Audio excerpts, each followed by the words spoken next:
Friends ఈరోజు మనం మాట్లాడుకోబోయే విషయం ఏంటి అంటే, ఇప్పుడు ఒక పర్సన్ ఒక 5 ఇయర్స్ గాని, 10 ఇయర్స్ గాని ఏదో ఒక జాబ్ చేస్తూ చనిపోతే, తన పీఎఫ్ అమౌంట్ అనేది వాళ్ళ ఫ్యామిలీ మెంబర్స్ ఎవరన్నా తీసుకోవచ్చా? లేదా? ఎలా తీసుకోవాలి? ఏంటి? అని జెప్పేసి ఒక బ్రదర్ నన్ను కామెంట్‌లో అయితే అడిగాడనమాట. సో, వాళ్ళ కోసమే నేను ఈ వీడియో అయితే జేస్తున్నాను.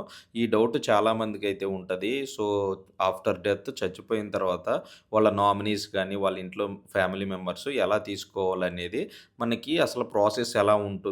ఎవరిని మనం కన్సల్ట్ అవ్వాలి అని జెప్పేసి నేను క్లారిటీగా ఈ వీడియో అయితే చెప్తాను. వీడియోని చివరి వరకైతే చూడండి. ఇలాంటి డౌట్స్ చాలా మందికొస్తాయి. కానీ అడగటానికి భయపడుతూ ఉంటారు. తెలియక ఇబ్బంది పడుతూ ఉంటారనమాట. వీడియోని చివరి వరకు చూడండి. ఎక్కడా స్కిప్ చేయొద్దు. మీకు అర్థం కాదనమాట. ఫ్రెండ్స్ ఫస్ట్ మెయిన్‌గా మనం జూసుకుంటే, ఫస్ట్ ఆఫ్ ఆల్ మన చనిపోయిన పర్సన్ ఎవరైతే ఉన్నారో, తను ఈపీఎఫ్, యూఎన్ యాక్టివేషన్ ఫస్ట్ చేసుకున్నారా? లేదా? అని జెప్పేసి మీరైతే చెక్ చేయండి. తన పీఎఫ్ అమౌంటు ఒక్కసారి గూడన్నా తీసాడా? లేదా? వాళ్ళ ఫ్యామిలీలో ఎవరన్నా ఉంటారు. వైఫ్ గాని, లేకపోతే పిల్లలు గాని ఎవరన్నా ఉంటారు. ఖచ్చితంగా వాళ్ళనైతే అడగండి. సో, యూఎన్ యాక్టివేట్ చేసుకోపోతే చాలామందికి డౌట్ ఉంటది. రిజెక్ట్ అయిపోద్దేమో అని జెప్పేసి. సో, యూఎన్ యాక్టివేట్ చేసుకోపోయినా పర్వాలేదు, చేసుకున్నా కూడా పర్వాలేదనమాట. వన్స్ యూఎన్ నంబర్‌ని యాక్టివేట్ చేసుకొని, నామినీని గనక యాడ్ చేసి ఉంటే, మనం కొన్ని డాక్యుమెంట్స్, సర్టిఫికేట్స్ అనేవి మనం సబ్మిట్ చేసేసి, మనం క్లెయిమ్ అయితే చేసుకోవచ్చనమాట.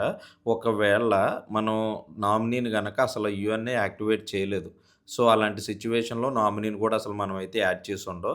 ఇలాంటి సిట్యుయేషన్‌లో ఏంటంటే, ఇంకా కొన్ని సర్టిఫికేట్స్ అనేవి, కొన్ని బాండ్స్ అనేవి పీఎఫ్ ఆఫీస్‌కి మనం సబ్మిట్ చేయాల్సయితే ఉంటదనమాట. ఈ ప్రాసెస్ మనకి 2 విధాలుగా అయితే మనం చేసుకోవచ్చు. అది ఎలాగా అంటే, ఇప్పుడు చనిపోయిన పర్సను ఎవరైతే ఉన్నారో, ఆ కంపెనీ యొక్క హెచ్ఆర్‌ని మీరు కన్సల్ట్ అయినా కూడా, వాళ్ళు మనకి ఏమేమి పీఎఫ్‌కి సంబంధించిన ఏమేమి డాక్యుమెంట్స్, సర్టిఫికేట్స్ కావాలో వాళ్ళు క్లారిటీగా అయితే చెప్తారనమాట. అది కాదు అనుకుంటే, మీ నియర్ బై ఏదన్నా పీఎఫ్ ఆఫీస్ ఉంటే, ఆ ఆఫీస్ దగ్గరికి వెళ్ళినా కూడా వాళ్ళు ప్రాసెస్ అనేది క్లారిటీగా అయితే చెప్తారు. నామినీని యాడ్ చేసినా, చేయకపోయినా మనం కామన్‌గా ఫాలో చేయాల్సిన కొన్ని ఫార్మ్స్ అయితే ఉంటాయన్నమాట. మెయిన్‌గా మనకి 3 ఫార్మ్స్ అయితే ఉంటాయి. ఫార్మ్ 20 అని జెప్పేసి మెయిన్‌గా మనం పీఎఫ్ అమౌంట్‌ని విత్‌డ్రా జేసుకోవటానికి ఈ ఫార్మ్‌నయితే ఫిల్ జేయాలనమాట. నెక్స్ట్ ఫార్మ్ 10డి అని జెప్పేసి ఇంకో ఫార్మ్ అయితే ఉంటది. అది ఏంటి అంటే మన సర్వీసు చనిపోయిన పర్సన్ సర్వీస్ ఎవరైతే ఉన్నారో ఆ పర్సన్ పెన్షన్ అమౌంట్‌ని మనం విత్‌డ్రా జేసుకోవటానికి ఈ ఫార్మ్ 10డీనయితే వాడతాం అనమాట. మూడో ఫార్మ్ ఏంటి అంటే ఫార్మ్ 5 ఇఫ్ అని జెప్పేసి ఒక ఫార్మ్ అయితే ఉంటది. ఇది ఏంటి అంటే పర్సన్ చనిపోయిన తర్వాతల మనకి ఇన్సూరెన్స్ అనేది కవర్ అవుద్దనమాట.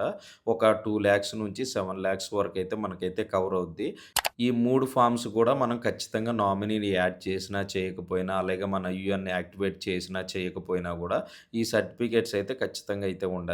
అలాగే నామినీని ఎవరన్నా యాడ్ చేసి ఉంటే, ఆ నామినీకి సంబంధించిన డీటెయిల్స్ కొన్ని ఉంటాయన్నమాట. బ్యాంక్ బుక్ గాని, లేకపోతే పాన్ గాని, ఆధార్ గాని ఇవన్నీ సబ్మిట్ చేయాల్సయితే ఉంటది. ఒకవేళ నామినీని యాడ్ చేసుంటే గనక కొంచెం ప్రాసెస్ అనేది చాలా తక్కువుంటదనమాట. నామినీని యాడ్ చేయకపోతే మనం కొన్ని రకాల బాండ్స్ అనేవి లేకపోతే నేటివ్ సర్టిఫికేట్స్ గాని ఇవన్నీ మనం కొన్ని ఇవ్వాల్సయితే ఉంటది.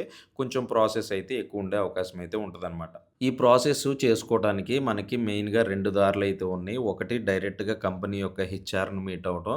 లేకపోతే పీఎఫ్ ఆఫీస్‌లో మీరు ఎవరన్నా తెలిసిన వాళ్ళు గాని, లేకపోతే పీఎఫ్ ఆఫీస్ దగ్గర ఉంటే గనక ఖచ్చితంగా మీరు వెళ్లి తెలుసుకున్నారంటే ఆటోమేటిక్‌గా వాళ్ళు ఇన్ఫర్మేషన్ ఇవ్వటం అయితే జరుగుద్దనమాట. అమౌంట్ ఎంతొస్తుంది మనం అప్లై చేస్తే అని జెప్పేసి గూడా అయితే చాలామందయితే అడిగారనమాట. సో, ఈ అమౌంట్ ఎంత వస్తది అంటే నార్మల్‌గా పీఎఫ్ బ్యాలెన్స్ ఎంతుందో ఫుల్ అమౌంట్ అనేది మనకి ఎంప్లాయీ షేరు, ఎంప్లాయర్ షేరు 2 గూడా వస్తాయనమాట. అలాగే పెన్షన్ అమౌంట్ ఎంత ఉంటదో, ఆ పెన్షన్ అమౌంట్ గూడా మనకైతే వస్తది. అలాగే పర్సన్ చనిపోయాడు గాబట్టి, చనిపోయినందుకు మనకి ఒక 2,00,000 నుంచి 7,00,000 వరకు మనకి ఇన్సూరెన్స్ అయితే ఉంటదనమాట. సో, ఆ ఇన్సూరెన్స్ గూడా మనకు రావటం అయితే జరుగుద్ది. సో, ఎవరన్నా తెలియని వాళ్ళుంటే ఖచ్చితంగా ఈ వీడియోని అయితే షేర్ జేయండి.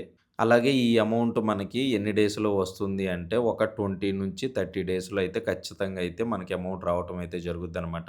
మీకు గనక ఇంకా ఏమన్నా డౌట్స్ ఉంటే మీరు కింద కామెంట్ సెక్షన్‌లో అయితే అడగండి. నేను ఖచ్చితంగా అయితే రిప్లై అయితే ఇస్తాను. సో, మనకి 2 ఆప్షన్‌లుంటాయి. ఒకటి హెచ్ఆర్‌ని మీట్ అవ్వటం, లేకపోతే మనం ఏదన్నా పీఎఫ్ ఆఫీస్ దగ్గరికెళ్ళి ఈ ఫార్మ్స్ అన్నీ ఫిల్ జేసి, మనం డబ్బులనేవి విత్‌డ్రా జేసుకోవటానికయితే ఛాన్సెస్ అయితే ఉంటదనమాట. మీలో చాలామంది తెలియక ఇబ్బంది పడుతూ ఉంటారు. ఏం కంగారు పడొద్దనమాట. సో, మనకి వరకే చాలా సింపుల్‌గానే అయిపోద్ది. ఒక 20 డేస్, 30 డేస్‌లోనే ప్రాసెస్ అనేది చాలా సింపుల్‌గా అయితే అయిపోద్ది. మీరు ఇబ్బంది పడనవసరం లేదనమాట. సో, మీకు ఇంకా ఏమన్నా డౌట్స్ ఉంటే ఖచ్చితంగా కింద కామెంట్ చేయండి. మీకు ఖచ్చితంగా నేను రిప్లై అయితే ఇస్తాను.